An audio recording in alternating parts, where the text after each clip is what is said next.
I was ready to leave in shame. Then the richest man in the room stepped onto the dance floor, faced me, and bowed. Everyone froze. Hey there. Glad you're here. Whatever you're doing right now, take a breath. Let this story play in the background, or better yet, lean in. Because today's story is about what happens when you walk into a room full of people who've already decided who you are. And they're wrong. Have you ever been underestimated? Ever felt like the outsider in a room that should have felt like home? Well, so has Claire. But how she handles it, that might just surprise you. Stick around to the very end to see how it all unfolds. And if you enjoy stories that speak to the heart, I'd love if you hit that subscribe button. It helps me keep telling the kind of stories that matter. Let's dive in. I didn't expect the scent of gardenia to punch me in the face the moment I stepped into the Ashford estate, but there it was, overpowering, calculated, and artificial, just like the smiles that followed. I'm Claire Whitaker, 32, humanitarian field coordinator. I've slept in tents during sandstorms and negotiated ceasefires between armed factions to deliver cholera vaccines, but nothing prepared me for the emotional ambush that was my sister's wedding weekend. It had been nearly 2 years since I last set foot on American soil. My life was a carousel of conflict zones: Yemen, Sudan, Afghanistan. I wasn't supposed to be here now. My team had just stabilized a medical site near the Syrian border, and I'd only flown back because it was Isabel, my little sister. We used to be close, the kind of sisters who shared diaries and stole each other's shoes. But somewhere between her business degree and my first assignment in the DRC, we stopped speaking the same language. She climbed the corporate ladder while I crawled through rubble. And yet, when the gold-embossed wedding invitation arrived, with black tie attire strictly enforced, underlined twice, I booked the next emergency leave I could. I wanted to be there, I really did, but I also underestimated how far she drifted. The estate was enormous. Preston Ashford, her fiancé, came from a legacy banking family with a mansion to match. Think Great Gatsby, minus the charm, and with more people checking your shoes. I arrived in a rideshare, not exactly the horse-drawn carriage some guests seemed to expect. As I stepped out, my duffel bag in hand, one of the valets squinted at me like I was delivering food. "Are you catering?" "No, just chronically underdressed," I quipped. He didn't laugh. Inside, the house hummed with string quartets and quiet power, crystal chandeliers, matching beige everything. My mother, Evelyn, emerged from a marble corridor, her face stretching into a smile that didn't reach her eyes. "Claire," she said, her voice equal parts relief and panic, "you're here." "Surprise," I said, hugging her with one arm. "I made it." Her eyes flicked down to my shoes, dusty from travel, and then up to my face, noting the faint tan lines around my eyes. "You look healthy, maybe a little tired. We should have booked you a facial." I smiled. Too late now. Isabel didn't greet me until that night during the pre-wedding mixer on the patio. She was radiant in a blush silk dress, surrounded by friends who all looked like they stepped out of a bridal magazine. I stood by the drinks table, swirling a ginger ale, when she approached with a glass of champagne. "Claire," she said, half whispering, "you made it." "I did. You look beautiful." She nodded. "Thanks. And you look very you." There was an awkward pause. I filled it with a sip. She leaned in. "Just be careful what you bring up tomorrow, okay? Preston's family, they're very old school." "You mean they don't want to hear about malnutrition rates in refugee camps over dinner?" Isabel winced. "I just want things to go smoothly." She didn't say it, but I knew. I was the wild card, the unpredictable sister. The one with no ring, no +1, no makeup routine. I didn't belong in the polished narrative she'd curated for this wedding.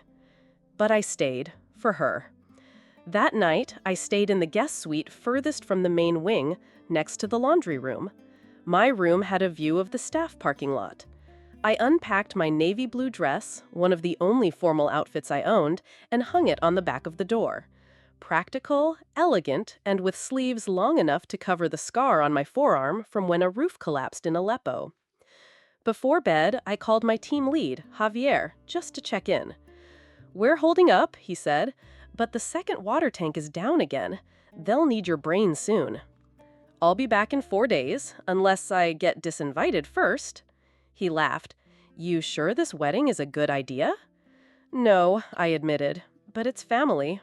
A pause. "Well, if you need an extraction team, I've got 3 medics and a donkey." That night, I fell asleep thinking about the kids at our last field hospital. The ones who still managed to laugh even with third-degree burns.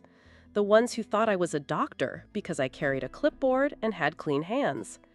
I woke up to the sound of birds, and a passive-aggressive note from my mother slid under the door. "Breakfast is served until 9 a.m. Please make an effort." Effort. That word stuck in my head as I got ready. I brushed out my short, wind-worn hair, slipped on my dress, and added the only necklace I owned, a braided silver loop gifted by a nurse I trained in Lebanon. When I walked into the breakfast room, all conversation paused for a half-second, enough to register. Isabel's bridesmaids turned in unison. Someone whispered. I smiled and sat at the far end of the table, next to a silent great-aunt with hearing aids and a Yorkshire Terrier in her purse. Vivian Asford, Preston's mother, stood by the fireplace, watching me with the subtle disapproval of a woman who'd perfected the art of being polite and brutal simultaneously. "You must be Claire," she said, gliding toward me in cashmere. "We've heard stories." "Good ones, I hope," I replied evenly. She didn't answer, just raised one eyebrow and turned to address someone more important. I thought I could blend in. I was wrong. The wedding rehearsal was invitation only. I wasn't invited. Officially, they cited limited space at the country club's ceremony terrace, but I'd seen the seating chart. Preston's fifth cousin, who once played lacrosse with someone in the Bush administration, got a spot. I got the morning off. I didn't complain. Instead, I borrowed one of Isabel's old bikes from the garage and rode out to the marina near the estate. The breeze off the water felt like something close to freedom. I watched 2 teenagers clumsily learning to kayak and thought, at least someone's figuring out how to move forward. By the time I got back to the house, my mother was pacing the kitchen, fluttering between tasks like a malfunctioning Roomba. "Where have you been?" she asked sharply, as if she hadn't been ignoring me for the last 24 hours. "Out. We needed your help folding programs. The wedding planner is completely overwhelmed." Maybe if she didn't treat me like the backup caterer, I'd be more inclined to help. My mother's jaw tightened. "Claire, must you always be so resistant?" "Only when resistance is required," I said, pouring myself a glass of water. Her lips pursed. "At least try not to make tomorrow about you." That sentence sat with me longer than it should have. That night, I had dinner alone on the back patio. Everyone else was at the intimate family dinner Isabel hosted at a vineyard 30 minutes away. I wasn't told until they'd already left. Apparently, it was a spontaneous decision. I scrolled through photos on my phone. Our camp in northern Jordan, the makeshift school we set up for Syrian children, a video of my colleague Diego dancing with a group of orphaned girls under a blue tarp roof. I remembered the dust, the hope, the exhaustion, the laughter despite everything. Here, surrounded by lavender napkin rings and people who pronounced Somalia like it was an exotic vacation spot, I felt invisible. A message pinged in. Javier Cruz. Status update. Water tank repaired, 17 patients stabilized. FYI, WHO team wants your notes on mobile evacuation layout. I smiled. The real world had a funny way of reminding you who needed you. The next morning was the wedding. I dressed slowly, carefully. The navy dress still looked simple, but carried me like armor. I added my only pair of heeled shoes, black, low, sturdy, and ran my fingers over the scar on my arm before covering it with a sleeve. When I arrived at the country club, the valets hesitated again, unsure whether I was staff or someone's date. I walked past them, chin up, spine straight. Inside, the grandeur hit me like a punch. Ivory roses, monogrammed everything, a literal harpist playing near a bar carved from Italian marble. This wasn't a wedding. It was a declaration of lineage. A woman with perfectly sprayed hair glanced at me and quickly shifted her purse to the seat beside her. Another woman followed suit. As I searched for a place to sit, I heard it again, the whispered phrase, "Is that the sister?" Yes, that sister. Eventually, I found an open chair in the back row, wedged between Preston's former nanny and a woman who spent most of the service sighing about her gluten allergy. I tried to focus on Isabel as she walked down the aisle, but the narration around me was deafening. She's marrying up. Good for her. I heard the sister runs some sort of international soup kitchen. I bit my tongue. After the ceremony, while guests drifted toward the reception hall, I made a quick stop in the garden to clear my head. That's when I saw her, Margaret Ashford, Preston's grandmother, seated beneath a pergola laced with jasmine. She was older than I remembered, stoic posture, silver hair, and a presence that demanded reverence. "You must be Claire," she said, as if she'd been expecting me. "I am," I replied, cautiously. "My late husband worked with the Red Cross in Seoul after the war. I see the same focus in your eyes." I blinked. "He did?" She nodded. "People think money is what builds legacies. It's not. It's who you fight for when no one's watching." For the first time all weekend, I felt seen. Not scrutinized, not judged, just acknowledged.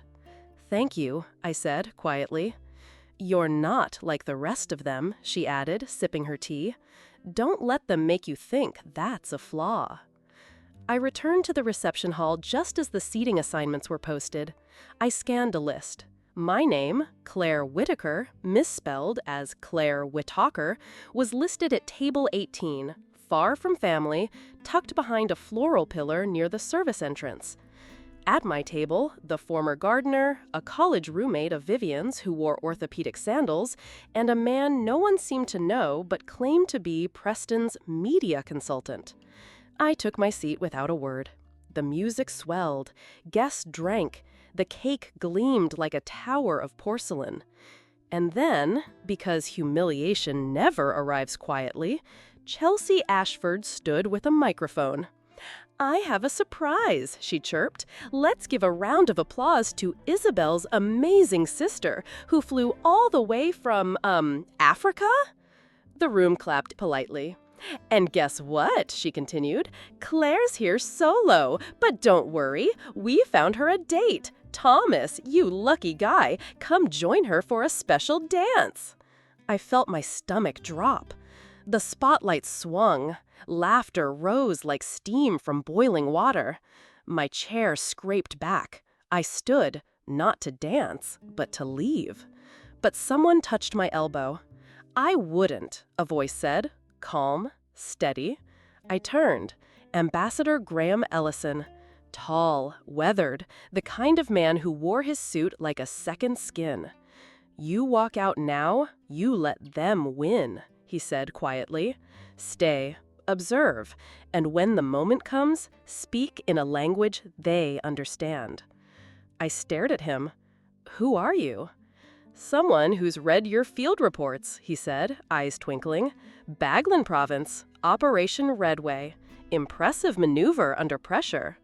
My breath caught. He tipped his head. "I'll see you inside."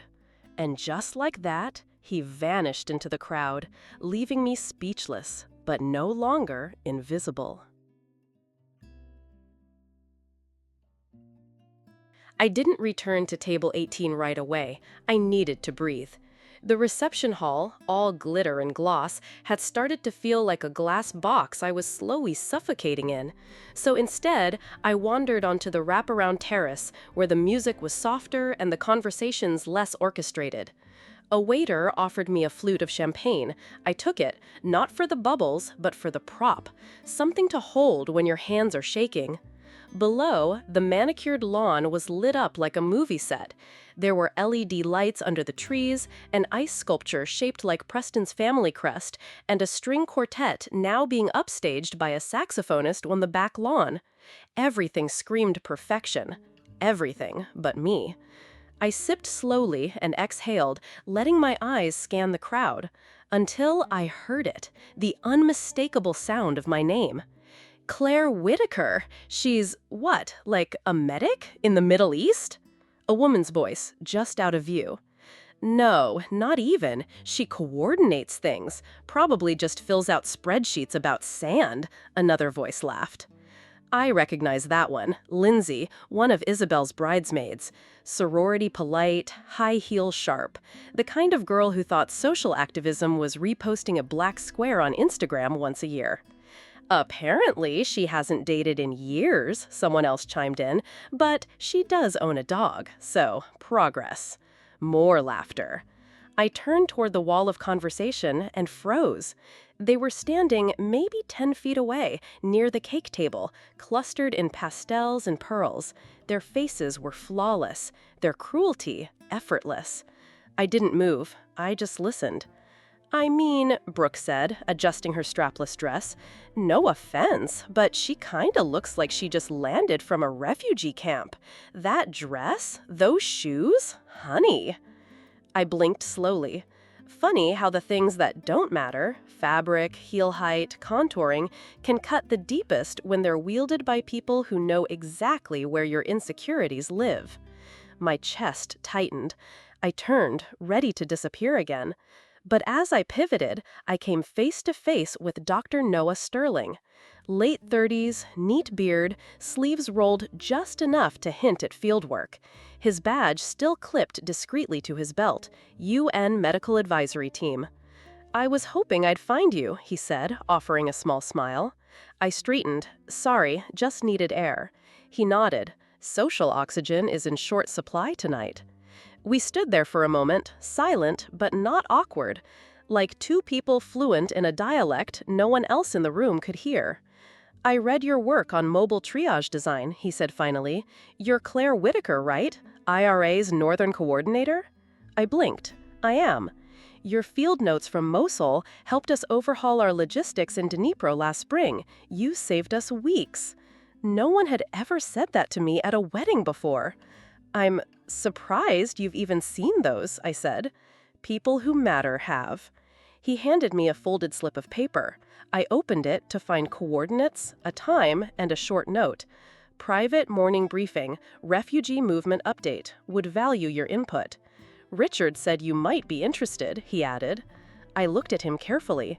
You mean Ambassador Ellison? He nodded. He doesn't use the title much outside UN chambers, but yeah, he said you'd recognize the value of real conversations. For the first time all night, something in me relaxed. But the moment didn't last, because behind him, through the glass, I saw Vivian Ashford pointing at me from across the room. Her perfectly lined lips were pursed, and she was speaking to someone with visible agitation. A beat later, my mother approached, moving like a woman on a mission. Claire, she hissed, emerging onto the terrace like a stage villain from a southern drama. What are you doing? Talking, I replied, to someone with an actual interest in the work I do. She looked at Dr. Sterling as if he'd handed me a live grenade. Now is not the time. This is a wedding, not a symposium. You're drawing attention. Good, I said, tired of playing invisible. You promised not to make this weekend about you. I turned toward her. I didn't. Everyone else just keeps pretending I'm a problem that needs solving. Behind her, Lindsay and Brooke were watching again, smirking behind cocktail glasses. Like high school never ended, like shame was something you could serve in flutes. I couldn't stand it. Excuse me, I said to Noah, slipping back into the hall. I wasn't ready to blow up the night, but I was done playing small. Back at table Muitam, I sat down in silence. The gardener next to me offered a mint. Across the room, I caught Preston's father, Charles Ashford, speaking with a group of business donors near the cigar cart. He laughed, puffed his chest, then gestured toward me.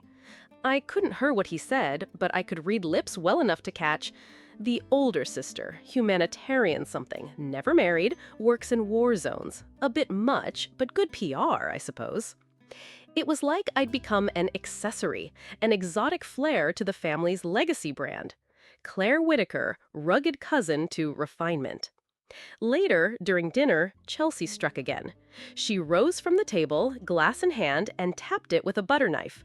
"I'd like to make a small toast," she beamed, "to Isabel and Preston, of course, perfection incarnate, but also to our favorite globetrotter, Claire." Oh, God. She's single-handedly proven that you don't need a husband or even a matching purse to make an impact.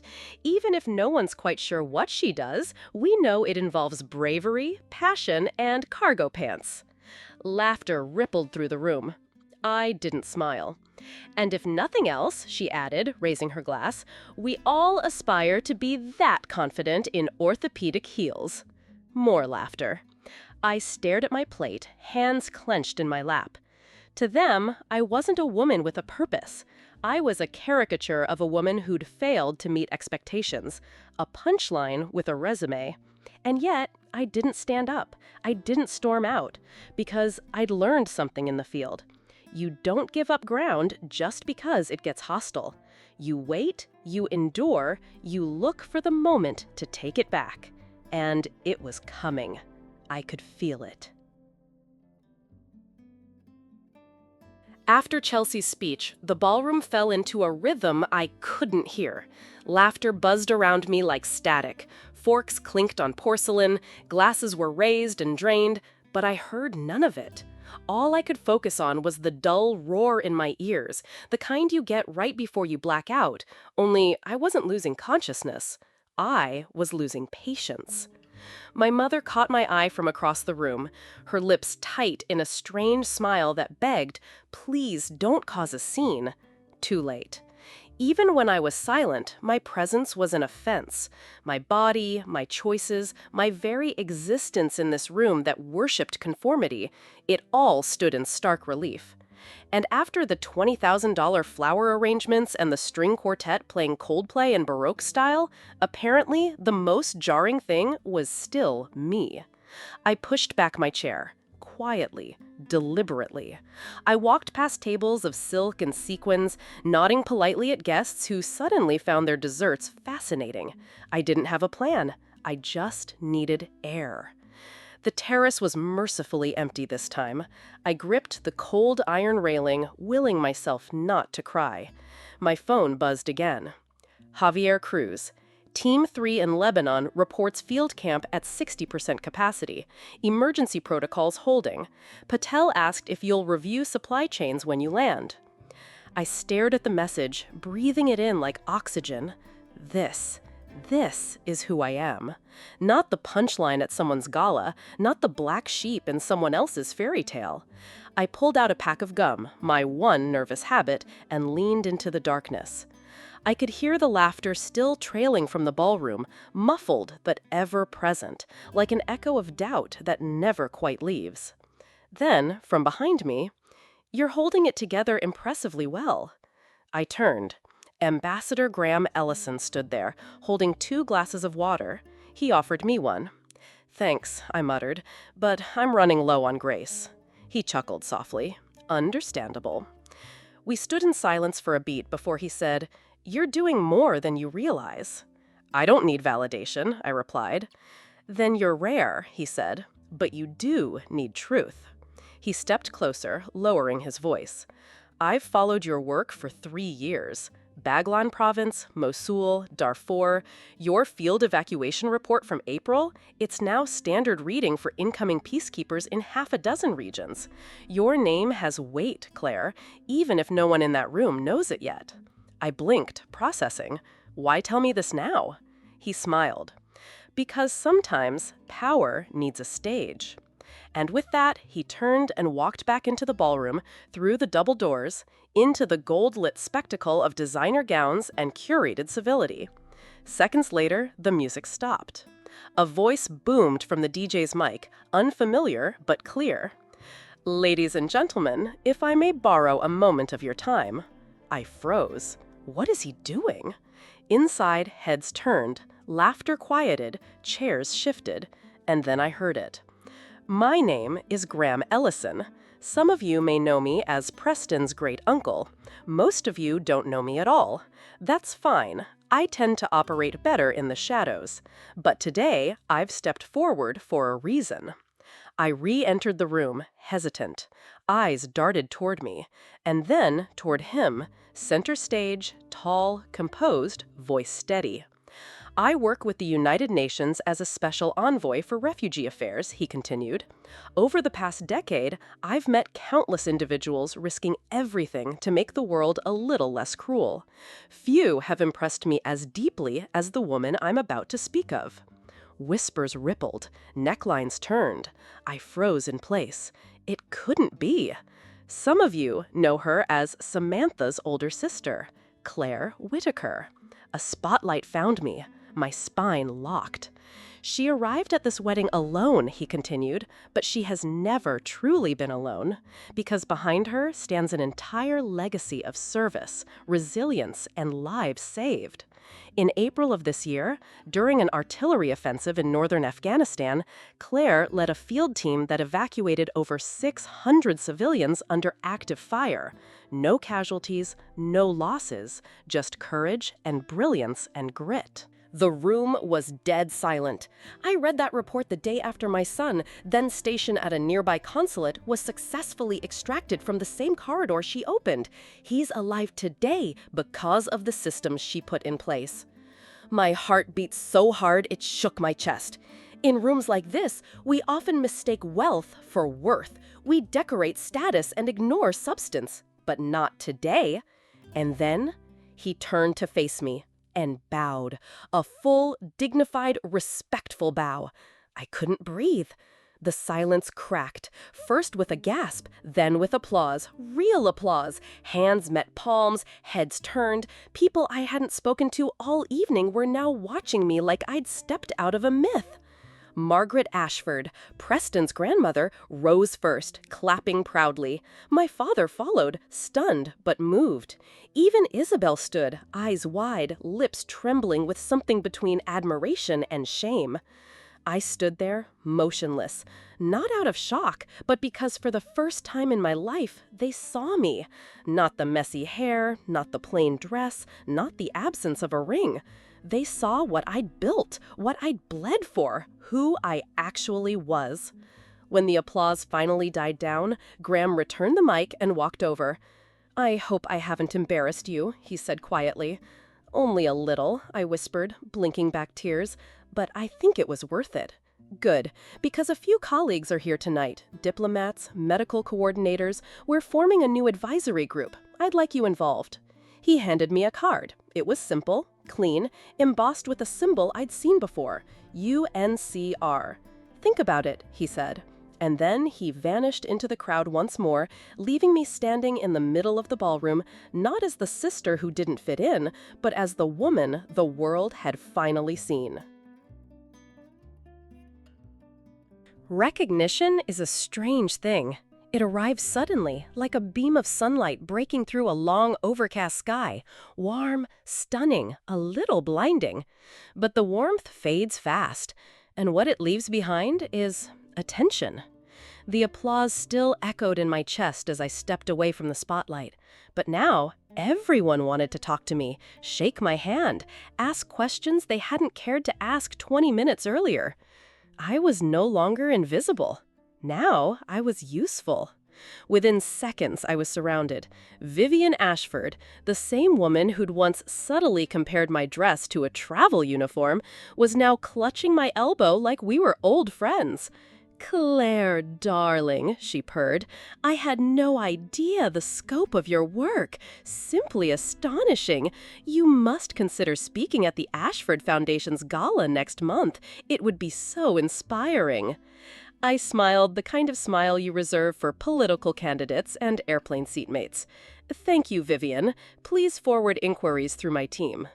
Next came Charles Ashford, the man who had just hours ago introduced me to his friends as the quirky sister with a passport and opinions.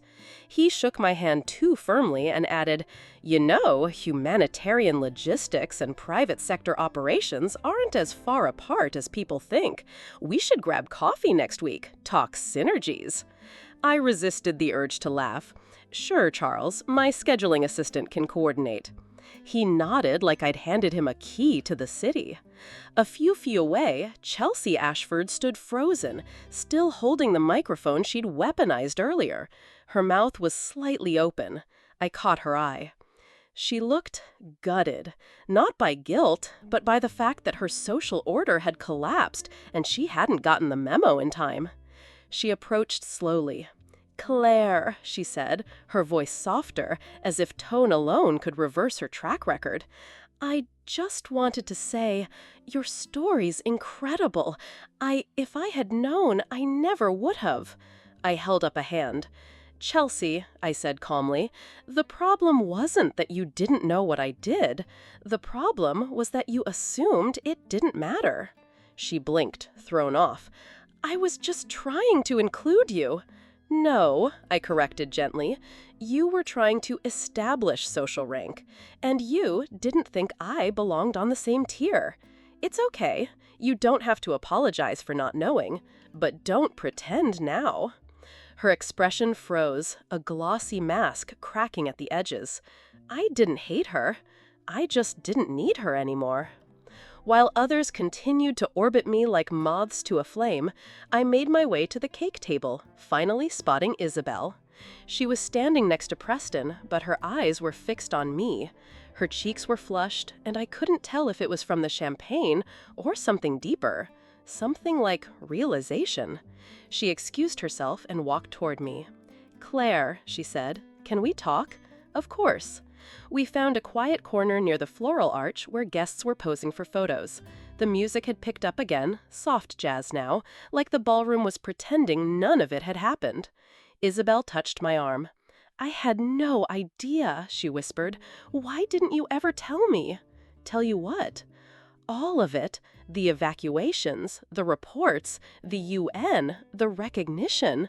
I shrugged. "You never asked." She winced. "I wasn't trying to be cruel. It was just true." "I thought you were just off doing medical stuff," she admitted. "In dangerous places, sure, but I didn't understand." "I know. And I should have stood up for you earlier," she added. "When Chelsea started that stunt, I froze. I didn't know how to defend something I didn't understand." "It's okay," I said. And I meant it, because for the first time, I saw the girl I'd grown up with, not the socialite, not the perfectionist, but the sister who once made me pancakes shaped like stars after a bad soccer game. She squeezed my hand. "I want to know more. After the honeymoon, breakfast, your place, just us?" I nodded. "Deal." Back at my table, I took a breath. The atmosphere had shifted entirely. Guests who once avoided me now leaned into conversations. People were no longer whispering about my dress. They were quoting articles they'd skimmed about the organization I worked for. It was surreal. I reached into my clutch to check messages and found a new one from Javier. Javier Cruz. "Our partners just sent another thank you for the emergency evac playbook.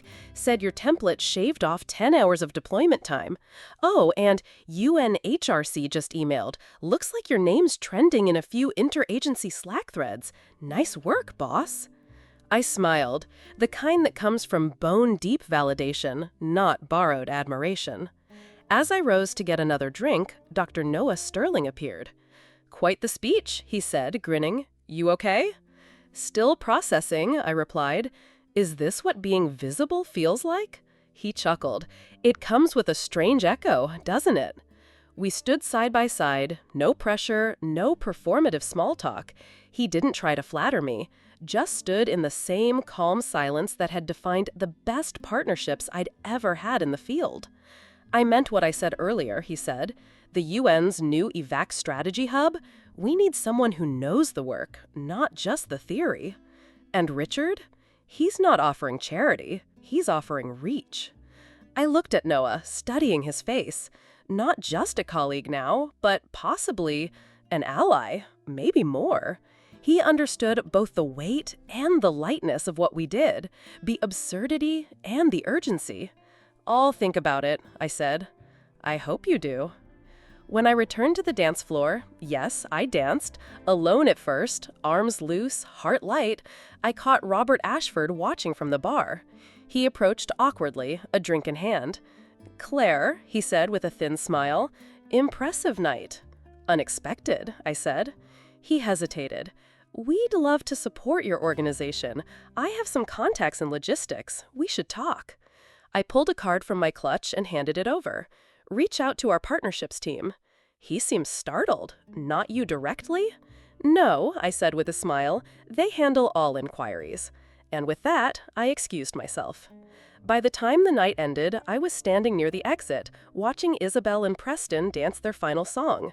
She looked radiant, and for the first time, she looked free. Not just married, but softened by truth. She caught my eye and mouthed, "Thank you." I gave her a nod, feeling the weight of years between us finally begin to lift. As the guests filtered out, I stepped out onto the gravel path leading to the parking circle. The sky was dark, stars faint, and the air smelled of lavender and champagne. My heels clicked steadily, no longer cautious, no longer defensive. I wasn't walking away from anything. I was walking toward everything I'd always been. The morning after the wedding was quieter than I expected. No more string quartets, no more whispered insults wrapped in polite smiles, just the soft clatter of dishes in the kitchen, the scent of fresh coffee, and the golden hush that settles over a place once the party's gone. I stood on the back porch of the Ashford estate, barefoot in borrowed slippers, sipping from a mug labeled Bride Squad, the only clean one I could find. Across the lawn, a few folding chairs still sat crooked, abandoned near the floral arch like soldiers left behind after battle. I watched the wind catch the edges of a white linen tablecloth and thought, maybe that's how it ends. Not with applause, but with breathing. My phone buzzed.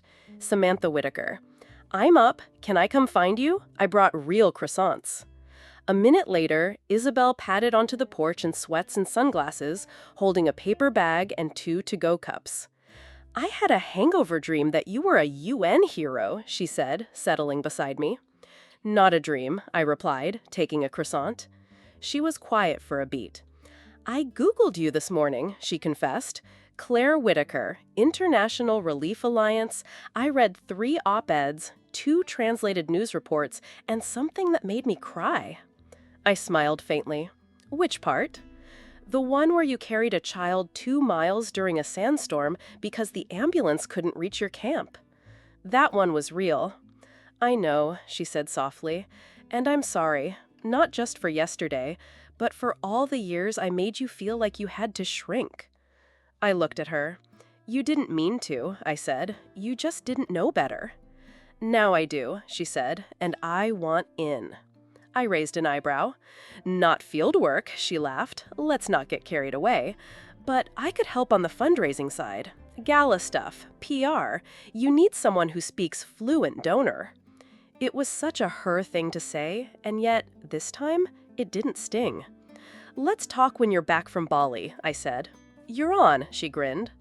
3 weeks later, I was back in Jordan, standing in a makeshift clinic that smelled of iodine and hope. The air was dry, the ground cracked, and the children were louder than ever. We'd just finalized the reintegration of 56 unaccompanied minors into stable placements. Most had families waiting, some didn't, but all had names, stories, and now, futures. In my temporary office tent, I flipped open my laptop. An email blinked at the top of my inbox. From Graham Ellison, subject, Appointment Confirmation, Emergency Coordination Council, UNHCR. "Claire, the committee voted unanimously. Welcome aboard." I closed the lid and sat still for a long moment. Not because I doubted I belonged, but because I finally knew I did. Later that night, I video called Isabel. She was poolside in Bali, sunburned and smiling, a book in her lap titled The Art of Listening. "Guess what?" she beamed. "I made my first donation pitch today. Didn't use your photo once, just your stats." And they said yes. I laughed. "Look at you, saving the world from an infinity pool." She raised her coconut mocktail. "In your honor." 6 months after the wedding, I stood on a stage in New York, accepting a humanitarian leadership award in front of a room full of people who actually understood the weight behind the stories. Graham sat in the front row, so did Isabel. Even my parents came. My mother cried. My father finally asked what field logistics really meant. And I told them. Not with bitterness, but with clarity. Because by then, I had learned, power doesn't come from the mic or the spotlight. It comes from showing up, again and again, even when no one claps. And sometimes, if you do that long enough, someone eventually bows. If the story stirred something in you, made you think, made you feel, or even made you see yourself in a new light, I'd love to hear it. What resonated with you? What challenged you? Drop your thoughts in the comments below. I read them all, and they matter more than you know. And if you want to walk with me through more stories like this, stories about courage, identity, family, and becoming, don't forget to like this video, hit that subscribe button, and turn on notifications so you won't miss what's next. Thank you for listening all the way through. Your time is a gift, and your presence here, that means everything.